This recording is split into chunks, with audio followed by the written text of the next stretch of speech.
মূলো হলো এমন একটি সবজি যেটা খেতে অনেকেই পছন্দ করেন, আবার অনেকেই এর গন্ধ শুকে দূরে সরে যান। তো এই মূলো দিয়ে আজ আমি এমন একটা রেসিপি নিয়ে এসেছি, আমি বাজি ধরে বলতে পারি যে যারা মূলো খান না, এইভাবে একবার মূলোটা তৈরি করে দিলে একেবারে আঙুল চেটে পুটে খেয়ে নেবে। চলুন তাহলে আর দেরি না করে রেসিপিটা দেখে নেওয়া যাক। তো এখানে আমি 3টে মূলো নিয়েছি, আর মূলোগুলোকে ভালো করে ধুয়ে পরিষ্কার করে নিয়েছি। প্রথমে এই মূলোর যে শিকড়গুলো রয়েছে সেইগুলোকে এইভাবে একটু চেঁচে ফেলে দিচ্ছি। তবে মূলোর খোসাটা আমি ছাড়াবো না, যেহেতু মূলোটা কচি রয়েছে তাই মূলোর খোসাগুলো ছাড়াবো না, এইভাবে শিকড়টাকে শুধু ফেলে দেব।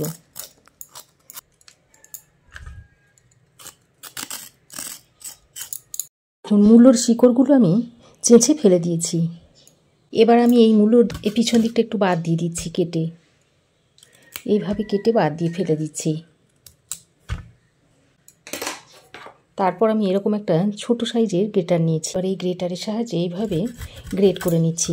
তবে এই রকম গ্রেটার সবারই বাড়িতে থাকে, এইভাবে গ্রেটারের সাহায্যে গ্রেট করে নিতে হবে। তো দেখুন 3টে মূলোই আমি গ্রেট করে নিয়েছি। তবে আমি 3টে মূলো নিয়েছি, আপনারা আরও একটু বেশি নেবেন, কারণ এই রেসিপিটা তৈরি হওয়ার পর একটাও কিন্তু থাকবে না, সব শেষ হয়ে যাবে। এবার আমি কড়াই গরম করে দিয়ে দিচ্ছি সাদা তেল। তেল ভালোভাবে গরম হয়ে এলে এর মধ্যে দিয়ে দিচ্ছি 1/2 চামচ মতো গোটা জিরে, আর 1/2 চামচের একটু কম দিয়ে দিচ্ছি জোয়ান, আর দিয়ে দিচ্ছি 1 চামচ মতো সাদা তিল। এবার ফোড়নটাকে কয়েক সেকেন্ড ভেজে নিচ্ছি। ফোড়ন কয়েক সেকেন্ড ভেজে নিয়ে এখন আমি যে মূলোগুলো গ্রেট করে রেখেছিলাম সেইগুলো এর মধ্যে দিয়ে দিচ্ছি। তবে আপনারা এইভাবে চেপে জলটা বার করে দিয়েও মূলোটা দিয়ে দিতে পারেন। মূলোর গন্ধ থাকার জন্য অনেকেই মূলো খেতে পারেন না, তাই জল চেপে বের করে দেন। তবে আজকে আমি যেভাবে মূলোটা রান্না করব তাতে একটুও গন্ধ থাকবে না, তাই মূলো থেকে জলটা চেপে বার করারও দরকার হবে না। তো দেখুন আমি এখানে ভালো করে সব কিছুকে নেড়ে চেড়ে মিশিয়ে নিয়েছি। এবার একটা ঢাকনা লাগিয়ে মূলোটাকে 2-3 মিনিট মতো রান্না করে নিচ্ছি। এবার আমি এখানে বেশ কয়েকটা সয়াবিনের বড়ি নিয়েছি, প্রায় 14-15টা মতো সয়াবিনের বড়ি নিয়েছি। এবার এটাকে একটা মিক্সিং জারের মধ্যে ভরে নিচ্ছি। এবার দেখুন সয়াবিনের বড়িটাকে আমি এরকম গুঁড়ো করে নিয়েছি। তো দেখুন ঢাকা দিয়ে 2-3 মিনিট মূলোটাকে রান্না করে নিয়েছি, আর মূলোটা এই যে ভাপে মূলোটা বেশ খানিকটা সেদ্ধ হয়ে যাবে। আর দেখুন মূলো থেকে জলটা বেশ টেনে গেছে। এবার এই পর্যায়ে আমি প্রয়োজন মতো হলুদ দিয়ে দিচ্ছি স্বাদ মতো নুন, আর কিছুটা কাঁচা লঙ্কা কুচি দিয়ে দিচ্ছি। নুন, হলুদ আর কাঁচা লঙ্কা কুচিটা দিয়ে আবারও মূলোর সঙ্গে ভালো করে নেড়ে চেড়ে মিশিয়ে নিচ্ছি। এবার আমি এর মধ্যে 1/2 চামচ মতো গোলমরিচের গুঁড়ো দিয়ে দিচ্ছি, আর সামান্য একটু গরম মশলার গুঁড়ো ছড়িয়ে দিচ্ছি। তারপর আবারও সব কিছুকে একসঙ্গে ভালো করে নেড়ে চেড়ে মিশিয়ে নিচ্ছি। তো দেখুন মশলাগুলো দিয়ে বেশ খানিকক্ষণ ভালো করে কষিয়ে নিয়েছি। এবার আমি যে সয়াবিনটা গুঁড়ো করে রেখেছিলাম সেটা এর মধ্যে দিয়ে দিচ্ছি, আর সঙ্গে দিয়ে দিচ্ছি 1 টেবিল চামচ পরিমাণ বেসন। এবার সয়াবিনের গুঁড়ো আর বেসনটা দিয়ে আবারও সব কিছুকে একসঙ্গে ভালো করে নেড়ে চেড়ে মিশিয়ে নিচ্ছি। ভালো করে মেশানো হয়ে গেলে এই পর্যায়ে আমি অল্প পরিমাণে জল দিয়ে দিচ্ছি। জলটা দিয়ে আবারও সব কিছুকে একসঙ্গে ভালো করে নেড়ে চেড়ে মিশিয়ে নিতে হবে। এর মধ্যে অল্প পরিমাণে একটু চিনি দিয়েছি।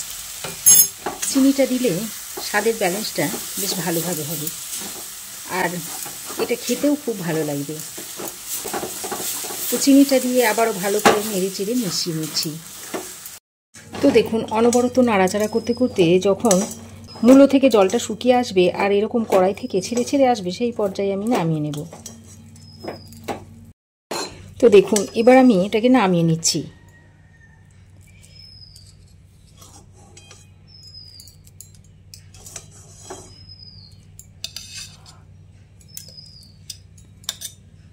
তো নামিয়ে এটাকে ভালো করে ঠান্ডা করে নিতে হবে।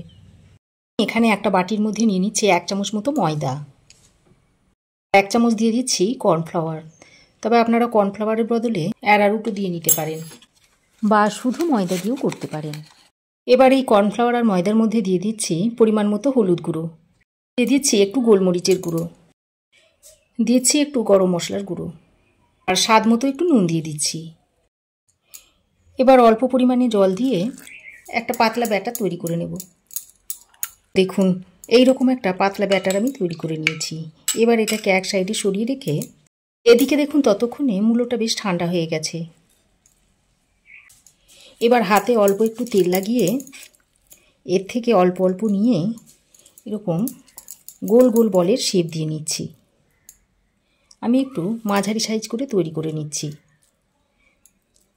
তা আপনারা বড় ছোট যে কোনো শেপে বলগুলো তৈরি করে নিতে পারেন।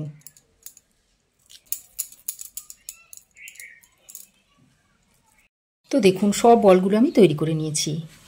এবার ময়দা আর কর্নফ্লাওয়ারের ব্যাটারের মধ্যে এই বলগুলোকে দিয়ে দিচ্ছি, এইভাবে দিয়ে দিচ্ছি।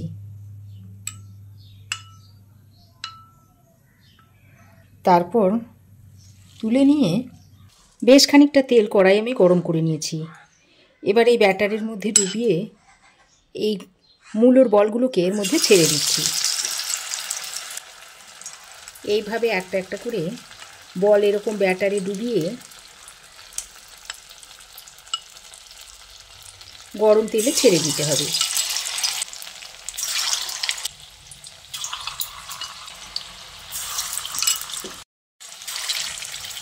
এবার এক সাইডটা অল্প একটু শক্ত হয়ে এলে এইভাবে উল্টে পাল্টে দিতে হবে।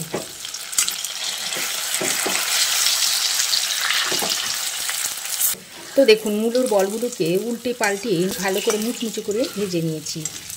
আর এইভাবে ভেজে আপনারা চা বা কফির সঙ্গে স্ন্যাক্স হিসাবেও খেতে পারবেন। তো দেখুন মূলোর বলগুলো খুব সুন্দরভাবে ভাজা হয়ে গেছে। এবার এগুলোকে আমি তুলে নিচ্ছি।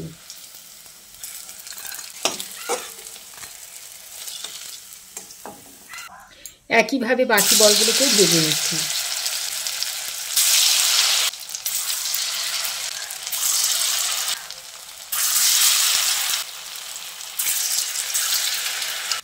তো দেখুন সব মূলোর বলগুলোকে ভেজে নিয়েছি। এবার আমি এই তেল থেকে একটু তেল আমি তুলে নিচ্ছি। এতটা তেল আমার লাগবে না, তাই একটু তুলে নিচ্ছি। এবার এই তেলের মধ্যে একটা মিডিয়াম সাইজের ক্যাপসিকামকে আমি এরকম একটু চৌকো করে কেটে নিয়েছি, সেটা এর মধ্যে দিয়ে দিলাম। তারপর একবার নেড়ে চেড়ে নিয়ে ক্যাপসিকামের মধ্যে অল্প পরিমাণে একটু হলুদ আর একটু নুন দিয়ে ক্যাপসিকামগুলোকে ভালো করে ভেজে নিচ্ছি। নুন আর হলুদটা দিয়ে ক্যাপসিকামটাকে ভালো করে নেড়ে চেড়ে মিশিয়ে নিয়ে এবার আমি একটা ঢাকনা লাগিয়ে ক্যাপসিকামটাকে ভালো করে ভেজে নেব। তো দেখুন 2 মিনিট আমি ঢাকা দিয়ে ক্যাপসিকামটাকে নেড়ে চেড়ে ভেজে নিয়েছি। এবার আমি এর মধ্যে বেশ কয়েকটা কাশ্মীরি লঙ্কা কুচিয়ে দিয়ে দিলাম। বাজারে যে মোটা মোটা কাশ্মীরি লঙ্কাগুলো পাওয়া যায় সেই লঙ্কাগুলো আমি এখানে দিয়ে দিলাম। এবার ক্যাপসিকামের সঙ্গে লঙ্কাগুলো দিয়ে ভালো করে নেড়ে চেড়ে মিশিয়ে নিচ্ছি। দেখুন ক্যাপসিকামটাকে আমি বেশ ভালো করে নেড়ে চেড়ে ভেজে নিয়েছি আর ক্যাপসিকামটা অনেকটাই নরম হয়ে এসেছে। এবার আমি এর মধ্যে 1/2 ইঞ্চ মতো আদাকে গ্রেট করে দিয়ে দিচ্ছি। এবার আদাটা দিয়ে আবারও ক্যাপসিকামের সঙ্গে ভালো করে নেড়ে চেড়ে কষিয়ে নিতে হবে। আর এই পর্যায়ে আদাটা দিলে এর গন্ধ ও স্বাদ দুটোই ভালো হবে। দেখুন আদাটা দিয়ে ক্যাপসিকামের সঙ্গে ভালো করে নেড়ে চেড়ে মিশিয়ে নিয়েছি। এবার যে সসটা রেডি করে রেখেছিলাম সেটা এর মধ্যে দিয়ে দিচ্ছি। সসের বাটিতে অল্প পরিমাণে জল নিয়ে দিয়ে দিচ্ছি। এবার আমি এর মধ্যে অল্প পরিমাণে একটু হলুদের গুঁড়ো, একটু গরম মশলার গুঁড়ো, স্বাদ মতো একটু নুন দিয়ে দিচ্ছি আর অল্প পরিমাণে একটু চিনি দিয়ে দিচ্ছি। দিয়ে মশলাটাকে বেশ ভালো করে ক্যাপসিকামের সঙ্গে কষিয়ে নিচ্ছি। আর এই পর্যায়ে গ্যাসের ফ্লেমটাকে লো টু মিডিয়ামে রেখে দিতে হবে। তো মশলা কষিয়ে নেওয়া হয়ে গেলে এবার আমি মূলোর বলগুলো এর মধ্যে দিয়ে দিচ্ছি। তারপর ভালো করে নেড়ে চেড়ে মিশিয়ে নিচ্ছি। তো দেখুন খুব ভালো করে নেড়ে চেড়ে মিশিয়ে নিয়েছি। যে বল ডুবিয়ে রেখে দিয়েছিলাম যে ময়দার মিশ্রণে, তার সঙ্গে এই 1 চামচ মতো দিয়ে দিচ্ছি কাশ্মীরি লঙ্কার গুঁড়ো। এবার এই কাশ্মীরি লঙ্কার গুঁড়োটা দিয়ে ভালো করে মিশিয়ে নিচ্ছি। তারপর এর মধ্যে দিয়ে দিচ্ছি